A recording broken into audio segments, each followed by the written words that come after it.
লেগে থাকতো।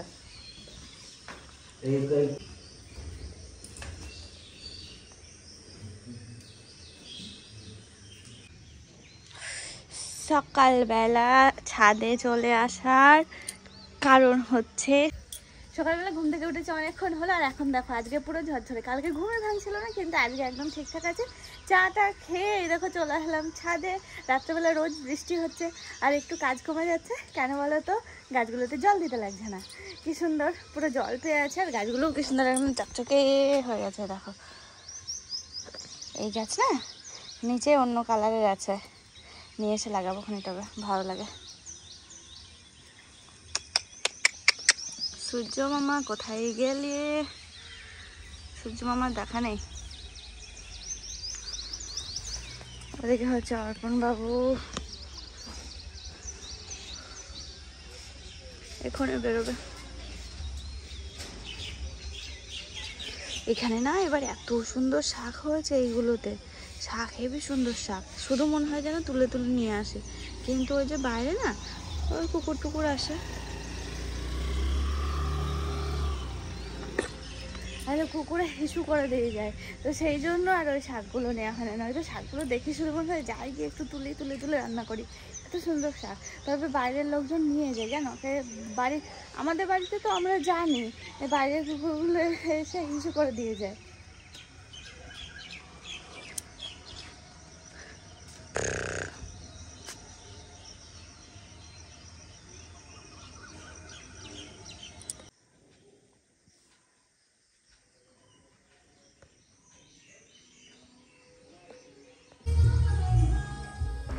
কালকের ব্লগে তোমাদের সঙ্গে বললাম না, সকালবেলা লাউডে গান চালিয়ে দিয়ে কাজকর্মগুলো বেশ ভালোই হয়ে যায়, আর করতেও বেশ ভালো লাগে, এনার্জি পাওয়া যায়। তো দেখো সকালবেলা তো একবার ছাদ থেকে ঘুরে আসলাম, সে তো বেশ কিছুটা এনার্জি আমি নিয়েই এলাম। নিয়ে এসে এখন এই যে এই গাছগুলোতে একটু জল দেবো, তারপরে ওই যে সব মোছামুছি শুরু করেছি। আজ ওই যে বারবার করে বলছে, আজ যেহেতু বৃহস্পতিবার প্রতি বৃহস্পতিবারে আমি ঘর মানে সমস্ত ঘর বারান্দা দিয়ে সব কিছু মুছি। তো আজকেও সেরকমভাবে সমস্ত ঘর বারান্দা দিয়ে মুছবো, বেশ অনেকক্ষণই সময় লাগবে। তো দেখো একটু ফেনাইল ছড়িয়ে নিচ্ছি, নয়তো কি বলো তো মোছার পরে না বোঝা যায় না, কিন্তু মোছার পরে কেমন যেন একটা সে আস্তে আস্তে গন্ধ বেরোয়। তো সেই জন্য আর কি এই যে মোছা শুরু করে দিলাম, আস্তে আস্তে সবটাই মুছে নেবো। আর আজকে হচ্ছে উল্টো দিক থেকে মুছছি, অন্যদিন ওই সাইড থেকে মুছি, আর আজকে হচ্ছে বাথরুমের সাইড থেকে এই সাইডে যাচ্ছি, পুরো উল্টো সাইড থেকে যাচ্ছি। এখন বাজে 7:10 আর আমার সমস্ত কাজকর্ম কমপ্লিট হয়ে গেছে। আমি এখন একটু স্নান করতে যাব। আজকে বৃহস্পতিবার আর প্লাস হচ্ছে গঙ্গা পূজা। তো গঙ্গা পূজাতে আমাদের বাড়িতে খাওয়া দাওয়া বলতে ভাত রান্না করতে নেই। তো সেই জন্য আজকে ভাত রান্নার ঝামেলাটা রইলো না। আর আজকে যেহেতু বৃহস্পতিবার একটু ঘরদোর বেশি পরিষ্কার করতে লাগে বলে আমি কাচাকুচোও রাখিনি। যাই হোক 6:45-7টার মধ্যে কাজ সব কমপ্লিট হয়ে গেছে। এখন আমি একটু স্নান করবো, স্নান করে আবার তোমাদের সামনে আসছি। তোমাদের সামনে নতুনভাবে চলে আসলাম, নতুন রূপে। দেখতেই পাচ্ছ শাড়ি টাড়ি পরে পুরো স্নান টান করে আমি চলে আসলাম তোমাদের সামনে, আর হচ্ছে আয়নার সামনে। তো আয়নার সামনে এসে আমি একটু সিঁদুরটা পরে নিচ্ছি, মানে একটু সাজুগুজু করছি বলতে পারো। শাড়ি পরেছি, একটু সুন্দর করে সিঁদুর পরা, একটু টিপ পরা, ঠোঁটে একটু লিপস্টিক দেওয়া, চোখে একটু কাজল দেওয়া, এই সমস্ত কিছু করলে না কি ভালো লাগে দেখবে, আর মনটাও এতটাই ভালো লাগে। আর সেজেগুজে থাকলে দেখবে সব সময়ের জন্য মনটা একটা ফুরফুরে ব্যাপার থাকে, ভালো লাগে। তো দেখো হালকার উপরে একটু লিপস্টিক দিয়ে নিলাম, চুলটা একটু আঁচড়ে টাচড়ে নিয়ে এখন চলে আসলাম তুলসী তলার এখানে, একটু ধূপ একটু জল এই সমস্ত কিছু দেওয়ার জন্য। তো যাই হোক এইসব কিছু দিয়ে এখন যাব আবার উপরে, কারণ এই সকালবেলা আমি এখন স্নান করে নিই রোজই, মোটামুটি সকালের কাজ সেরে স্নানটা করে নিই। আর যদি বেশি গরম পড়ে তখন সন্ধ্যাবেলার একবার গা ধুয়ে নিই, সন্ধ্যাবেলা হোক রান্নাবান্না দুপুরে রান্নাবান্না সেরে তখন। তো ঠাকুর ঘরে চলে এসেছি, জানলাটা খুলে দিলাম। আর দেখো এখন ঠাকুর ঘরটা একটু মুছে নেব। আর আমি কি বলো তো স্নান করার পরেই মুছি, যে ড্রেসই পরে থাকি না কেন সেই ড্রেসে, সে বাইরে যাওয়ার ড্রেসই হোক আর শাড়ি হোক আর যাই হোক, শাড়ি, তো আমি অতটা পরি না। তার কারণ কি বলো তো, বাসি জামাতে না আর ওই সমস্ত কিছু মোছা হয় না। আর দেখো, আর যদি মাঝে এইটা মোছার জন্য বাসি জামাটা চেঞ্জ করে আবার পরে আরেকটা জামা চেঞ্জ করি, সেক্ষেত্রে আমারই খাটনিটা বেড়ে যাবে। কারণ আমি এক জামা না কেচে আমি আবার পরতে পারি না, এই একটা সমস্যা। তো একবারে চেঞ্জ করে ফেলি। তো যাই হোক, অনেক গল্প করলাম। এই দেখো এখন ঠাকুরঘরটা একটু মুছে নিলাম। দেখো কত চকচকে ঝকঝকে করে ফেলেছি কটা দিনে ঠাকুরঘর। আরও হ্যাঁ, আর আমাদের বাড়িতে ঠাকুরঘরে এখন তোমরা শুধু ধূপকাঠি জ্বালাতেই দেখবে। তার কারণ প্রায় 1.5 মাস হতে এলো আমাদের বাড়িতে কোনো রকম পূজা আশ্রা কিছু হচ্ছে না, শুধুমাত্র ওই ধূপ ধুনোটাই দেওয়া হয় আর সন্ধ্যাবাতিটাই দেওয়া হয় আর কি। কারণ গঙ্গা স্নান করে এসে তারপরে আমরা আবার নতুন করে মানে ঠিকঠাক করে পূজা করব। তো উপরে যেহেতু এই সমস্ত ঠাকুরগুলো রয়েছে, আর আমাদের গোপালকে অন্য জায়গায় দেওয়া রয়েছে, তো সেই জন্য গোপাল এখানে নেই। এখানে ওই লক্ষ্মী ঠাকুর প্লাস আর যা যা সেগুলো সব আছে। ধূপ ধুনো দিয়ে বাইরে আসতে না আসতে ট্রেন দেখতে পেলাম। আর ট্রেন দেখতে পেলে আমার খুব মজা লাগে, সেই ছোটোবেলার মতো। সকালের কাজকর্ম মোটামুটি সব কিছু কমপ্লিট সব, তবে অনেকটা টাইম কাটিয়ে দিলাম এই এদিক সেদিক ঘুরতে ঘুরতে, দু একটা ফটো তুলতে তুলতে, এই করতে করতে অনেকটা সময়ই কাটিয়ে দিলাম। ও চুলে একটু ফুল দেবো, কোনোদিন দিই না তো, দেখি কেমন লাগে। আজকে খুব ইচ্ছা করছে একটা এই ফুল নিয়ে একটু চুলে গুজি। তোমরা তো দেখোই যে আমি এইসব কোনোদিনই কিছু করি না, তো আজকে আমার খুব ইচ্ছা করছে। চলো এখান থেকে একটা ফুল তোলা যাক। এই যে তুললাম,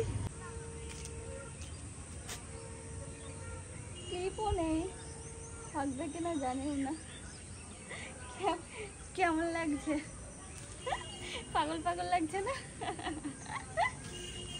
দেখো আজকে সারা সকালটা বেশ আনন্দের সাথেই কাটালাম। আর আজ অনেক দিন পর শাড়ি পরলাম, তোমাদের কেমন লাগছে অবশ্যই কিন্তু জানিও। আজকে বিশেষ করে বৃহস্পতিবার প্লাস হচ্ছে পূজা। তোমরা জানো যে আমি পূজার দিন বেসিক্যালি আমি পূজার দিন শাড়ি পরার চেষ্টা করি, তো কোনো কোনো সময় হয়ে ওঠে না। তো দেখো আজকে আবার পরলাম শাড়িটা। আর আমি না যেহেতু বাড়িতে শাড়ি পরি না সেরকম কোনো শাড়িও নেই ওই যে বাড়িতে পরা। তো এগুলো তো তোমরা দেখো যে অনেক দিন থেকেই পরি, মানে অনেক এগুলোর বয়স প্রায় 2 বছর হতে এলো এই শাড়িগুলোর।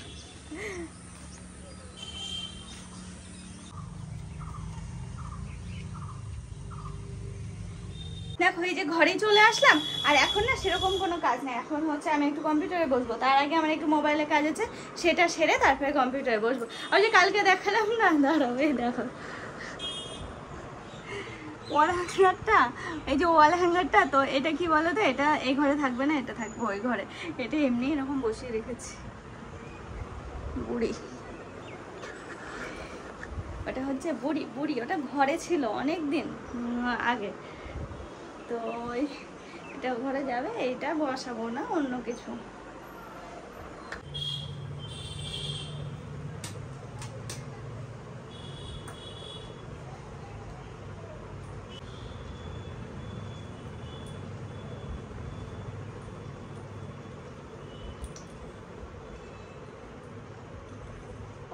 চুলে ফুলটা আমার দেওয়াই আছে, এখন আমি আয়নাতে এসে দেখছি কি ভালো লাগছে।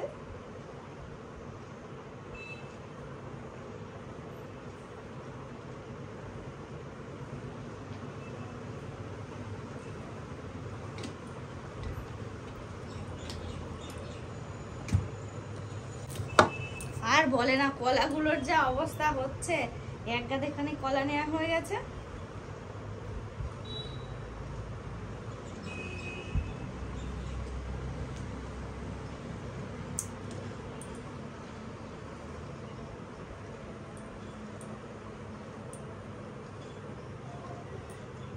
চুল ছাড়ার পরে ফুলটা দিলে যেন বেশি ভালো লাগছে।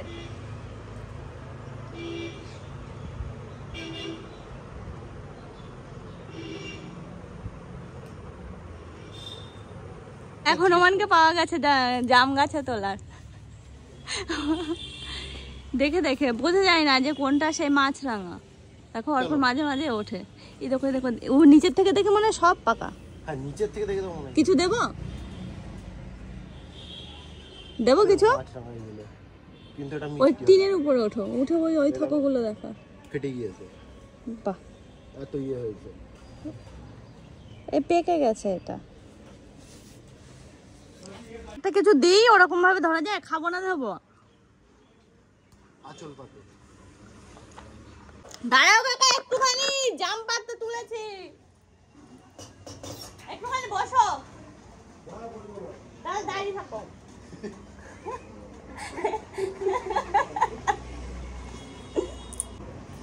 কোথায় ওই সেই তোমরা কোথায় বেড়াতে গেছিলে? হ্যাঁ ওখানে দাঁড়। পকেটে ঢোকাচ্ছে এখন, ছোড়ো আগে তারপর পকেটে ঢোকাবো। কিভাবে দাঁড়িয়ে থাকবো ভালো লাগে তো, একটা একটা করে ছুড়বো না একবারে ছুড়বো সেটা ভালো লাগে। আঁচল দেখতাম না এইসব দেখি। এই সাই সেই কি সুন্দর। এটা সেই কুরুক্ষেত্রে গাছ। এবার পকেটে রাখবে, রাখো। ওই যে এর মাদার প্ল্যান্ট হচ্ছে কুরুক্ষেত্রে। হেভি সুন্দর, অনেক জাম পেকেছে। এর এর যেটা মাদার প্ল্যান্ট। হ্যাঁ এও হয়ে যাবে, সারা বাড়ি জায়গা নিয়ে নেবে একাই। 3 তলা সমান উঁচু ছিল ওই গাছটা। এই তো খাও কাকা। কুরুক্ষেত্রে জাম, হ্যাঁ সে বীজ থেকে হয়েছে। ভালো জাম হচ্ছে। এই তো হেভি শেষ সুন্দর হয়ে জাম। গেছে। নাও নাও, হ্যাঁ বিকালে এসে আবার ফেরো। হেভি সুন্দর জাম হচ্ছে, বলছি তো বিকালে এসে। এটা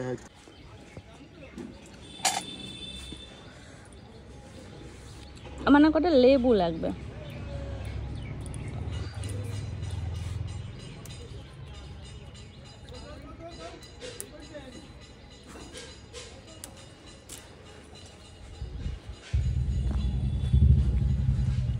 ওই যে ভাই জাম পেড়ে দিল না, সেই জামগুলো নিয়ে এসে জাম খাচ্ছে। দেখো সকালবেলা এখনো কিছু খাওয়া হয়নি, সকাল কোথায় 11:30 বাজতে গেল। জামগুলোর যা সাইজ গো হচ্ছে, কি সুন্দর, কত বড় বড় জাম। এই দেখো বিরাট বড় বড় জাম। অর্পণকে ফোন করলাম, ও কিছু খায়নি, আমারও কিছু খেতে ইচ্ছা করছে না।